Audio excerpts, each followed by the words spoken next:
بسم اللہ الرحمن الرحیم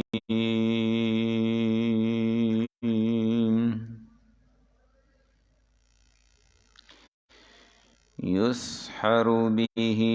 ما فی بطونہم والجلود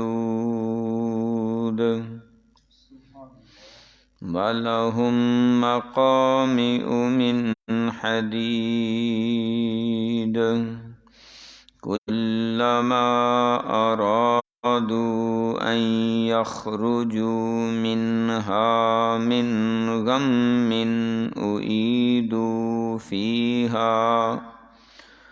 أُعِيدُوا فِيهَا وَذُوقُوا عَذَابَ الْحَرِيقِ یسحر به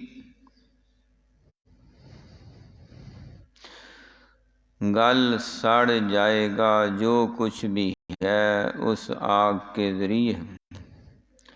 ما فی بطونہم جو کچھ ان کے پیٹ میں ہوگا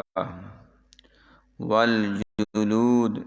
اور اوپر والا چمڑا بھی وَلَهُم مَّقَامِعُ مِنْ حَدِيدٍ اور ان پر برسائے جائیں گے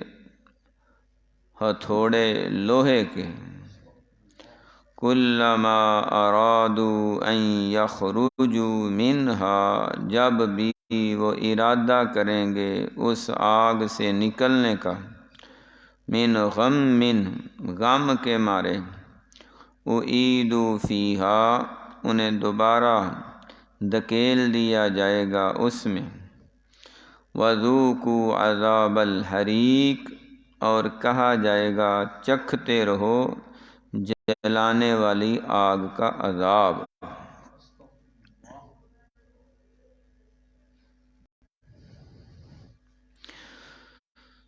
گزشتہ آیت میں یہ بیان کیا گیا تھا کافروں کے لیے اللہ رب العزت نے آگ کے کپڑے تیار کیے آگ کے کپڑے کیسے ہوں گے دوسرے مقام پہ فرمایا سرابیلہم من قطران وتغشی وجوہہم النار ان کو جو کرتے پہنائے جائیں گے وہ گندک کے ہوں گے تو گندک کو بارود کو آگ دکھاتے ہی بہت بڑا دھماکہ ہوتا ہے اور ہر شے پردہ ہو جاتی ہے تو جس جہنمی کو وہ آگ کا کرتا پہنایا جائے گا اور پھر اس بارود کے کرتے کے اوپر آگ کا کرتا ہوگا جب اس نے پھٹنا ہے تو انسان کا کچھ نہیں بچنا ہڈیاں تک چورا چورا ہو جائیں گی لیکن جان ہے کہ نکلے گی نہیں جان ہے کہ چھٹنے والی نہیں ہے عذاب در عذاب ہوتا جا رہا ہے بڑھتا جا رہا ہے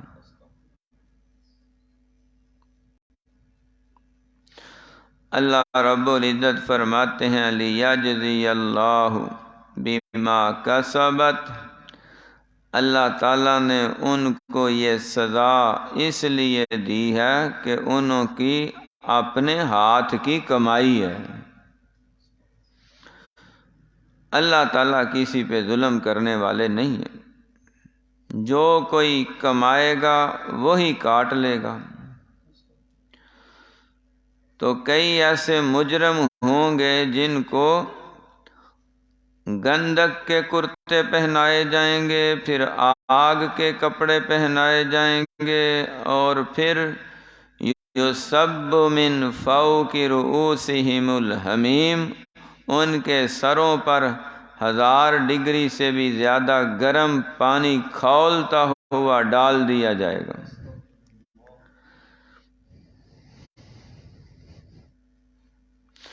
جس سے سر کی چمڑی ادھڑ جائے گی، کھوپڑی داہر ہو جائے گی، چہرے کی کھال ادھڑ جائے گی، ڈھانچہ ظاہر ہو جائے گا۔ اور فرمایا کہ پھر دوبارہ ان کے جسم صحیح کیے جائیں گے۔ کلما نضجت جلودہم بدلناہم جلودا غیرہا لیذوقوا العذاب، ان کو عذاب کا مزہ بار بار چکھانے کے لیے اللہ تعالیٰ عذاب در عذاب بڑھاتے جا رہے ہیں۔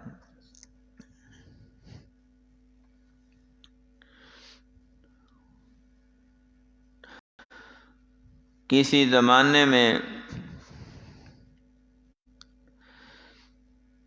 ایک یہودی نے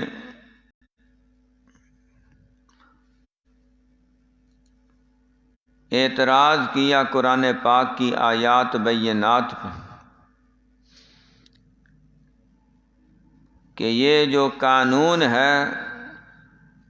یہ انسانیت کے لیے سوٹیبل نہیں ہے، انسانیت کے لیے فائدہ مند نہیں ہے۔ وہ نام کا یہودی تھا لیکن تھا وہ دہریہ قسم کا، لبرل قسم کا، نیچرلزم کا ماننے والا، جو اللہ رب العزت کی قدرت کے منکر ہوتے ہیں۔ تو مسلمانوں کے اس دور کے عالم دین نے اس سے بات کرنے کا وقت لیا اور کہنے لگے کہ تم بڑے فلاسفر بنتے ہو، سائنسدان بنتے ہو، سکالر بنتے ہو، تو مجھے ایک بات کا جواب دو کہ کچھ عرصہ پہلے ہٹلر نے، ایک بادشاہ گزرا ہے، 60 لاکھ یہودیوں کو موت کے گھاٹ اتار دیا تھا۔ اس نے صحیح کیا یا غلط اس پہ بحث نہیں، بقول یہودیوں کے اس نے بہت بڑا ظلم کیا، یہودیوں کو مار دیا، 60 لاکھ یہودی قتل کر دیا۔ تو مسلمانوں کے عالم دین نے کہا اگر ہٹلر کو دنیا میں سزا دی جائے تو بتاؤ اس کی بڑی سے بڑی سزا کیا ہوگی؟ اس نے کہا جی اس کو بس پھانسی لٹکا دیں گے، موت کے گھاٹ اتار دیں گے۔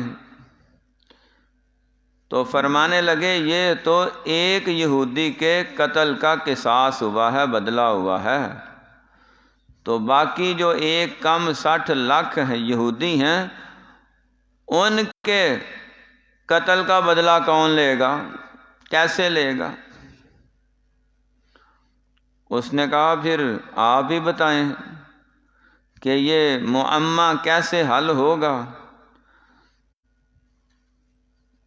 تو فرمانے لگے ہمارے پیغمبر حضرت محمد الرسول اللہ صلی اللہ علیہ وسلم پہ جو کتاب نازل ہوئی ہے اس میں اس کا حل موجود ہے۔ کہنے لگا، بڑا حیران ہوا، اس کے کان کھڑے ہو گئے کہ قرآن میں اس کا حل ہے؟ کہا جی ہے۔ کہ حل کیا ہے؟ کلما نضجت جلودہم بدلناہم جلودا غیرہا لیذوقوا العذاب، جب ان کے چمڑے جل جائیں گے، نئے لباس، نیا جسم، نئے چمڑے وہ جل جائیں گے، پھر نیا لباس، نیا جسم، پھر جل جائیں گے، پھر نیا جسم، جب تک سزا پوری نہیں ہونی ان کو عذاب کے مزے چکھنے پڑیں گے۔ کہ جی ہٹلر کو بقول تمہارے دنیا میں نہیں تو آخرت میں سزا لازمی ہوگی، کیونکہ اللہ تعالیٰ نے آخرت میں جو انصاف کا ترازو رکھا ہے اس میں کسی کے ساتھ بے انصافی نہیں۔ ظالم ظلم کرنے والا چاہے مسلمان ہو چاہے کافر ہو، ظلم کا اس کو وبال بھگتنا پڑے گا۔ اس نے ظلم کی سزا دنیا میں نہیں تو آخرت میں اس کو ملنے والی ہے، وہ مل کے رہے گی۔ اور کئی ایسے مجرم ہوتے ہیں،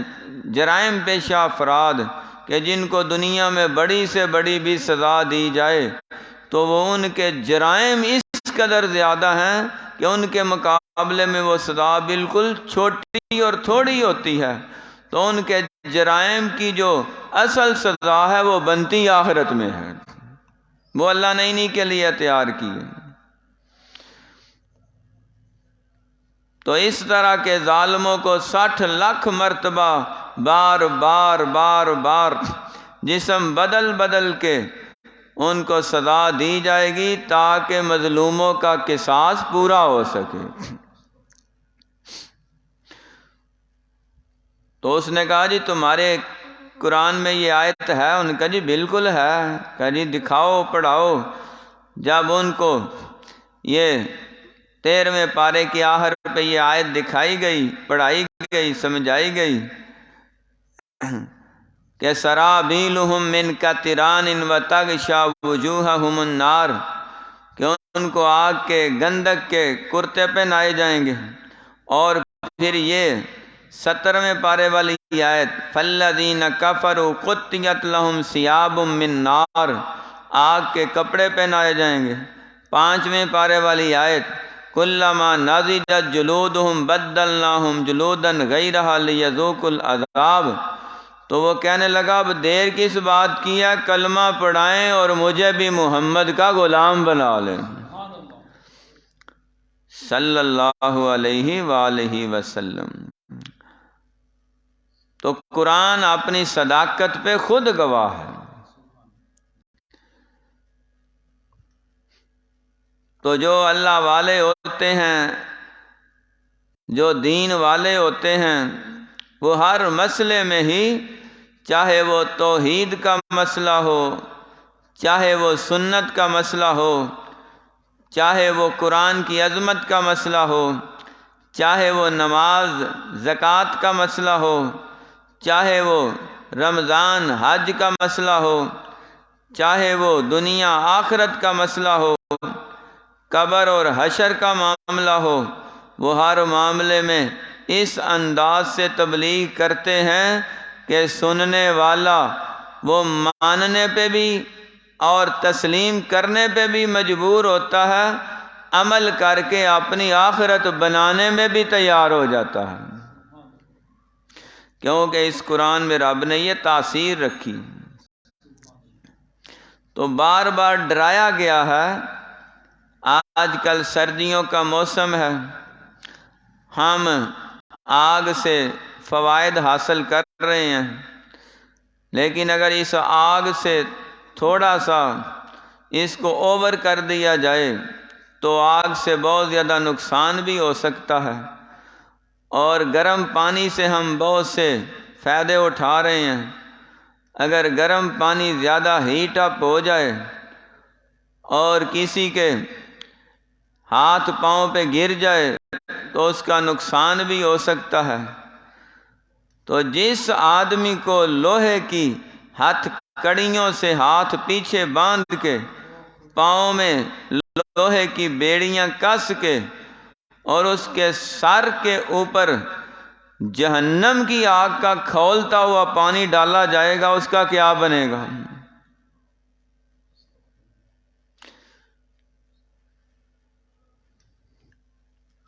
اللہ اکبر۔ ترمذی شریف میں حدیث موجود ہے، آگ کی تپش کی وجہ سے جہنمی جب پانی طلب کریں گے تو آقا علیہ الصلوۃ والسلام نے فرمایا ان کو آگ کے پیالوں میں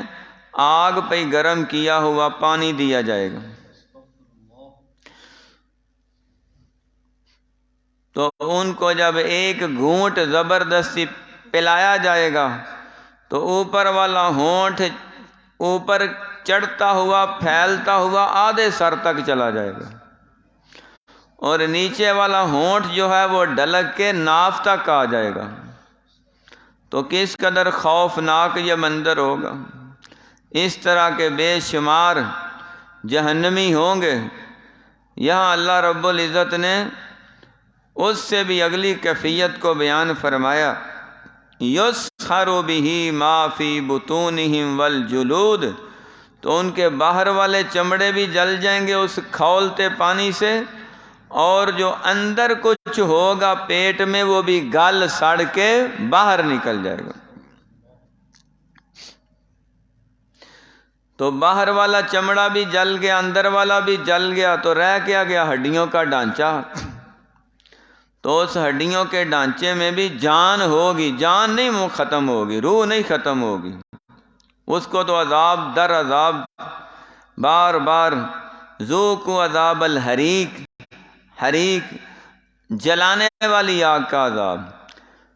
یعنی ایک آگ وہ ہوتی ہے جو جلا کے راکھ بنا دے،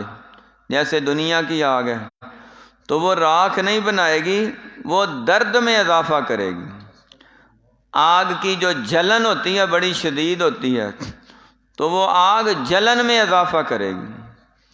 اس میں اور زیادہ ان کو جلن محسوس ہوگی۔ جہاں کہیں آگ لگتی ہے وہاں پہ جسم کا وہ حصہ ابھر آتا ہے، اور اس کے اندر پیپ پڑ جاتی ہے، خون بھر جاتا ہے، گندا مادہ فاضل جمع ہو جاتا ہے، وہ بھی تنگ کرتا ہے۔ تو جہنمیوں کے جسم پہ جگہ جگہ پہ ایسے خون اور پیپ کے چھالے بن جائیں گے۔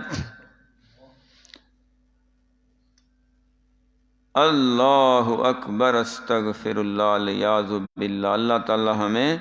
جہنم کے عذابوں سے محفوظ فرمائے۔ اللہ رب العزت ہمارے جتنے بھی مسلمان بھائی ہیں، بہنیں ہیں، اور جتنے بھی ہمارے اسلامی، ایمانی، روحانی تعلق والے ہیں، اللہ تعالیٰ سب کو قبر کے جہنم کے عذاب سے محفوظ فرمائے، اور ہمیں اپنے پیارے محبوب نبی کی شفاعت نصیب فرمائے۔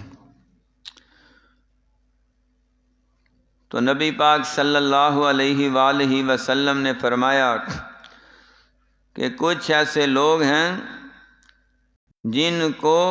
یہ جہنمیوں کے زخموں سے نکلنے والا خون اور پیپ کا مادہ وہ پیالے بھر بھر کے گرم کر کے کھولتا ہوا وہ پلایا جائے گا۔ یہ کون سے لوگ ہوں گے؟ فرمایا یہ وہ لوگ ہوں گے جو کثرت سے جھوٹ بولنے والے ہیں، جو کثرت سے غیبت کرنے والے ہیں، اور جو کثرت سے لوگوں کے عیب تلاش کر کے دوسروں میں پھیلانے والے ہیں۔ ان کو یہ عذاب بار بار دیا جائے گا، وہ پیالہ پینا پڑے گا۔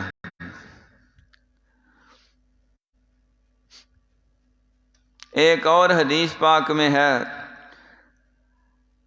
کچھ ایسے بدبخت بد نصیب ہوں گے کہ جہنم کے اندر ایک خون کی نہر ہوگی، تو ان کو فرشتے خون کی نہر میں غوطے دے دے کے عذاب دیں گے۔ فرشتے نے ایسے اس کو گردن سے پکڑا ہوا ہے اور بار بار خون کے نہر میں غوطے دے رہا۔ جب وہ مرنے کے قریب ہوتا ہے پھر اس کو نکال لیتا ہے، تھوڑی دیر اس کو خون سے باہر نکال کے پھر خون کے اندر اس کو ڈال دیتا ہے۔ یہ بار بار عذاب ہو رہا۔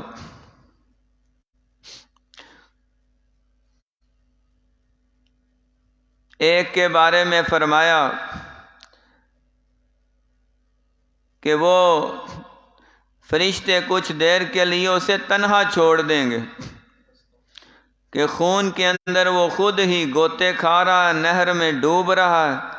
تیرنا اسے آتا نہیں، تیر وہ سکتا نہیں، ٹھیک گہرا گندا خون ہے تو وہ اس سے بڑی مشقت کے ساتھ دور کنارہ ادھر والا بھی ادھر والا بھی تو بڑی مشکل مشقت سے کئی مہینے لگا کے کنارے تک پہنچے گا کہ اب تو میں بالکل کنارے کے پاس پہنچ گیا ہوں، اب باہر نکلنا ممکن ہے۔ جب وہ کنارے کو ہاتھ ڈالے گا باہر نکلنے کے لیے، ادھر سے ایک فرشتہ آئے گا، اس کے ہاتھ میں بہت بڑا نوکیلا پتھر ہوگا، وہ اس کے سر کے اوپر مارے گا، وہ پھر اس خون کے دریا میں گر جائے گا۔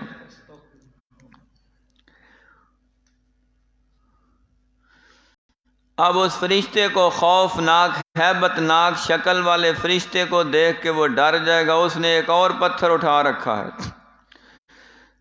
یہ اب دوسرے کنارے کی طرف چلنا شروع ہو گیا ہے کہ چلو شاید ادھر سے جان چھوٹ جائے، تو وہاں چلتے چلتے بھی اس کو کئی مہینے وہ کراس کرنا پڑے گا۔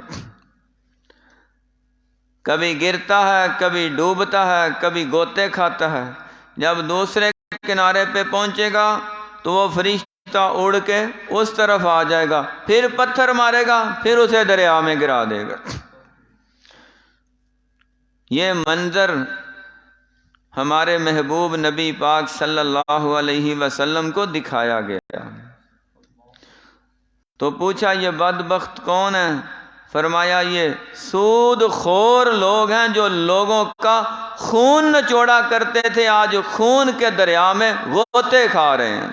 جو لوگوں پہ ظلم کیا کرتے تھے، آج ان کے ظلم کا ان کو بدلہ دیا جا رہا ہے۔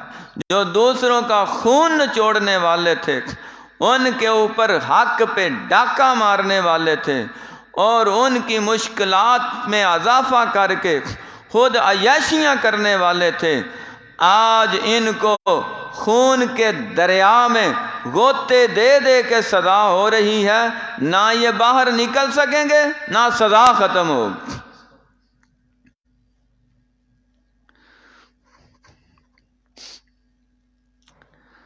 یہاں پہ اللہ رب العزت نے فرمایا وَلَهُمْ مَقَامِعُ مِنْ حَدِيدٍ کہ فرشتوں کے پاس لوہے کے بڑے بڑے وزنی گرز ہوں گے، ہتھوڑے ہوں گے۔ اور حدیث میں آیا اگر وہ ہتھوڑا جو فرشتے کے پاس ہے اگر کسی پہاڑ کے اوپر مار دیا جائے تو پہاڑ ریزہ ریزہ ہو جائے، اس بندے کا کیا بنے گا جس کے سر کے اوپر مارا جا رہا۔ کلما ارادوا ان یخرجوا منها من غم اعیدوا فیہا من غم اعیدوا فیہا وذوقوا عذاب الحریق۔ جب وہاں سے نکلنے کا ارادہ کریں گے فرشتے انہیں دوبارہ اس آگ میں جہنم میں خون کے کھولتے ہوئے دریا میں گکیل دیں گے اور انہیں کہا جائے گا ذُقْ اِنَّکَ أَنْتَ الْعَزِیزُ الْکَرِیمُ۔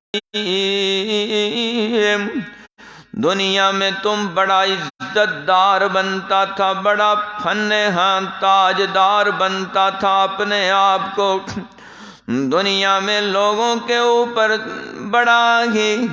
طاقتور بنتا تھا اور ان کے اوپر ظلم ڈا ڈا کے ظلم کر کر کے تم نے اپنی تجوریاں بری،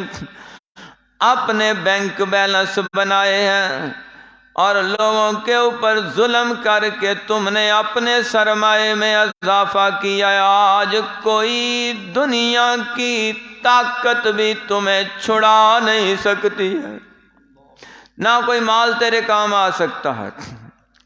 نہ قوم قبیلہ تیرے کام آ سکتا ہے۔ اور قرآن پاک میں لکھا ہے 29ویں پارے میں سورہ المدثر میں اللہ رب العزت نے فرمایا کہ جب اس سخت ترین عذاب میں یہ لوگ مبتلا ہوں گے تو جنت میں جانے والے ان کے جو رشتہ دار اور محلے دار ہوں گے ان کی نگاہ پڑ جائے گی۔ اعلیٰ جنتوں میں بہترین عالی شان محلات میں مسیریوں پہ بیٹھے، تختوں پہ بیٹھے، ہر طرح کے جنتی آرام سے لطف اندوز ہو رہے ہوں گے، ان کی نگاہ پڑ جائے گی تو وہ ان سے پوچھیں گے ما سلککم فی سقر، ما سلککم فی سقر، اس کھولتے ہوئے ابلتے ہوئے خون کے دریا میں تمہیں کون سی چیز لے کر آئی ہے؟ کون سا عمل تم نے کیا ہے؟ کون سا عمل بد کیا ہے جس کی بنا پہ اتنی سخت ترین عذاب میں مبتلا ہو؟ جہنمیوں کا خون پیپ تمہیں پینا پڑ رہا۔ تو وہ اپنے جرم کا نہ اظہار کریں گے اور بتائیں گے ہمارا جرم کون سا تھا۔ قالوا لم نک من المصلین ولم نک نطعم المسکین وَكُنَّا نَخُوضُ مَعَ الْخَائِضِينَ وَكُنَّا نُكَذِّبُ بِيَوْمِ الدِّينِ حَتَّى أَتَانَا الْيَقِينُ فَمَا تَنفَعُهُمْ شَفَاعَةُ الشَّافِعِينَ۔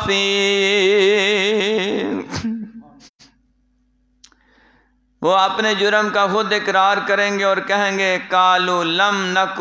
من المصلین، ہم خود تو نماز پڑھتے نہیں تھے، نمازیوں کو اچھا بھی نہیں سمجھتے تھے، ہم نمازیوں میں تو شمار ہوتے ہی نہیں تھے، ہمارا نمازیوں کے ساتھ کوئی لنک ہی نہیں تھا، کوئی تعلق ہی نہیں تھا، نماز کو ہم ایک بیکار فضول وقت کا ضیاع، وقت کے ضائع کرنے والی چیز سمجھتے تھے۔ پہلا جرم، پہلا سوال نماز کا ہے، خود اقرار کریں گے ہم بے نماز تھے۔ یہاں پہ یہ نہیں فرمایا کہ انہوں نے کلمہ پڑھا کہ نہیں پڑھا، بے نماز بندہ چاہے اس نے کلمہ پڑھا ہے یا نہیں پڑھا، وہ بے نماز بندہ جہنم کے اندر ہے۔ فرمایا وَلَمْ نَكُ نُطْعِمُ الْمِسْكِينَ،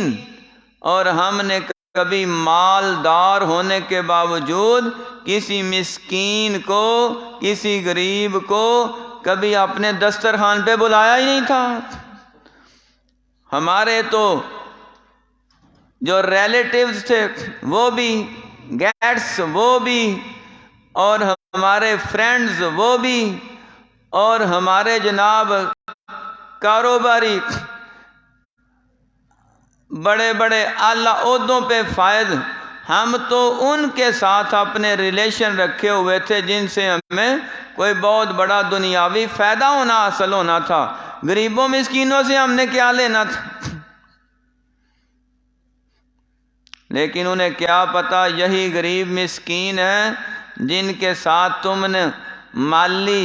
یا پھر اخلاقی یا سیاسی یا کوئی بھی تعاون اور ہمدردی کرو گے، یہ تمہیں دعا دیں گے، وہ دعا تمہیں قبر کے عذاب سے بھی بچا لے گی، آخرت کے عذاب سے بھی بچا لے گی۔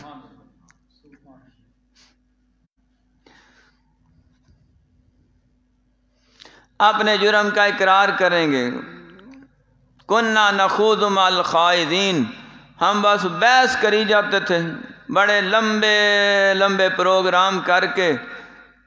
ادھر سے بھی ایک موضوع چھیڑ لیا سیاست پہ، مذہب پہ، اور لمبے لمبے جناب پروگرام ہو رہے ہیں، ادھر سے بھی دلائل دیے جا رہے ہیں، ادھر سے بھی دلائل دیے جا رہے ہیں، نتیجہ کیا ہے؟ مجلس ہوئی، بحث ہوئی اور برخاست ہو گئی، نشستن گفتن برخاستن، بیٹھے بحث کی اور پھر ویسے ہی بغیر کسی نتیجے کے اٹھ کے چلے گئے اور اگلے دن کے لیے کسی اور دن کے لیے بحث رکھ لی، تو بیکار بحثیں کرتے کرتے وقت گزارا ہے، حتیٰ کہ اتانا الیقین، موت آ گئی۔ تو جب موت کا فیصلہ آ گیا تو کننا نکذب بیوم الدین، ہم تو قیامت کو ویسے ہی جھٹلاتے تھے، کبھی اس کا اظہار ہی نہیں کیا، نام ہی نہیں لیا اور نہ اس کی تیاری کی ہے۔ تو آج ہم ڈھونڈ رہے ہیں کہ کوئی نبی، کوئی ولی، کوئی پیر، کوئی پیغمبر، کوئی شہید ہماری سفارش ہی کر دے اور ہمیں سفارش کر کے یہاں سے چھڑا کے لے جائے۔ تو اللہ رب العزت فرماتے ہیں فما تنفعهم شفاعت الشافعین، جن اعلیٰ ترین ہستیوں کو شفاعت کرنے کا حق دیا جائے گا، جیسے انبیاء ہیں، شہداء ہیں، اولیاء ہیں، وہ سارے کے سارے ایسے بے نمازیوں کی اور ایسے ظالم لوگوں کی اور قیامت کے جھٹلانے والے لوگوں کی سفارش بھی نہیں کریں گے، نہ کوئی نبی، نہ کوئی ولی، نہ کوئی شہید۔ تو جب سفارش ہی نہیں ہونی تو اللہ نے معاف کیسے کرنا ہے، بخشش کیسے ہوگی؟ ممکن ہی نہیں ہے۔ لہذا ہمیں ابھی وقت ہے، اپنی حالت پہ غور کرنا چاہیے اور قیامت کے بڑے ترین، شدت ترین والے، سخت ترین حالتوں سے اور جہنم کے عذابوں سے بچنے کے لیے ابھی سے اپنے آپ کو اور اپنے گھر والوں کو، اپنے ماتحت جتنے لوگ ہیں ان کو بھی، اپنے چھوٹے سکیل پہ ہیں، محکمے میں چھوٹے رینک پہ ہیں، یا پھر لیبر میں ہیں، یا پھر اپنی آل اولاد میں ہیں، ان سب کو نمازی بنانا ہوگا، ان سب کو توحید والا بنانا ہوگا، ان سب کو سنت رسول والا بنانا ہوگا، ان سب کو اسلامی، ایمانی، دینی ماحول والا بنانا ہوگا، عورتوں کو با پردہ بنانا ہوگا، اور ان بچوں کو سچ کا اور حق کا اور دیانت کا، امانت داری کا ایسا علم نشان بنانا ہوگا کہ دنیا دیکھ کے ان کی حقیقت کی گواہی دے کہ سچا مسلمان دیکھنا تو فلاں بندے کو دیکھ لو جو حقیقت میں اپنے نبی کی سنتوں کا صحیح آئینہ دار ہے اور پیغمبر کے ماننے والے صحابہ کے عمل کو اپنانے والا ہے، اور جس نے قرآن پاک کی آیات پہ اور احادیث پہ اس انداز سے زندگی گزاری ہے کہ ادھر جان نکلی ہے، فرشتوں نے اٹھا کے رب تعالیٰ کے دربار میں پہنچایا، اللہ نے اس کے لیے جنت کے 8 دروازے کھول دیے۔ تو ایسا حقیقت میں ہمیں بننا ہوگا، کیونکہ ہم نے جانا تو انشاءاللہ جنت میں ہی ہے، کیونکہ بابا جی آدم جنت سے آئے ہیں، اماں جی حوا جنت سے آئے ہیں، وہ ہمارے مائی باپ ہیں، اور انہوں نے ہمیں ادھر جنت میں جا کے آواز دی ہے کہ ہم تو پہنچ گئے ہیں، اب تم نے ہمیں ملنا ہے تو تمہیں یہیں آنا پڑے گا۔ تو جنت والوں کو اللہ تعالیٰ نے کن صفات سے اور کن خوبیوں سے اور کن نعمتوں سے نوازا ہے، ان کا ذکر انشاءاللہ اگلی آیت میں ہے، وہ کل پڑھیں گے۔ یسحر بہ ما فی بطونہم والجلود،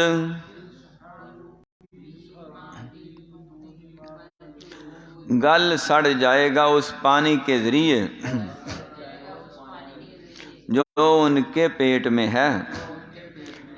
اور جسم کا چمڑا بھی وَلَهُم مَّقَامِعُ مِنْ حَدِيدٍ، اور فرشتوں کے پاس ہتھوڑے ہوں گے وزنی لوہے کے، كُلَّمَا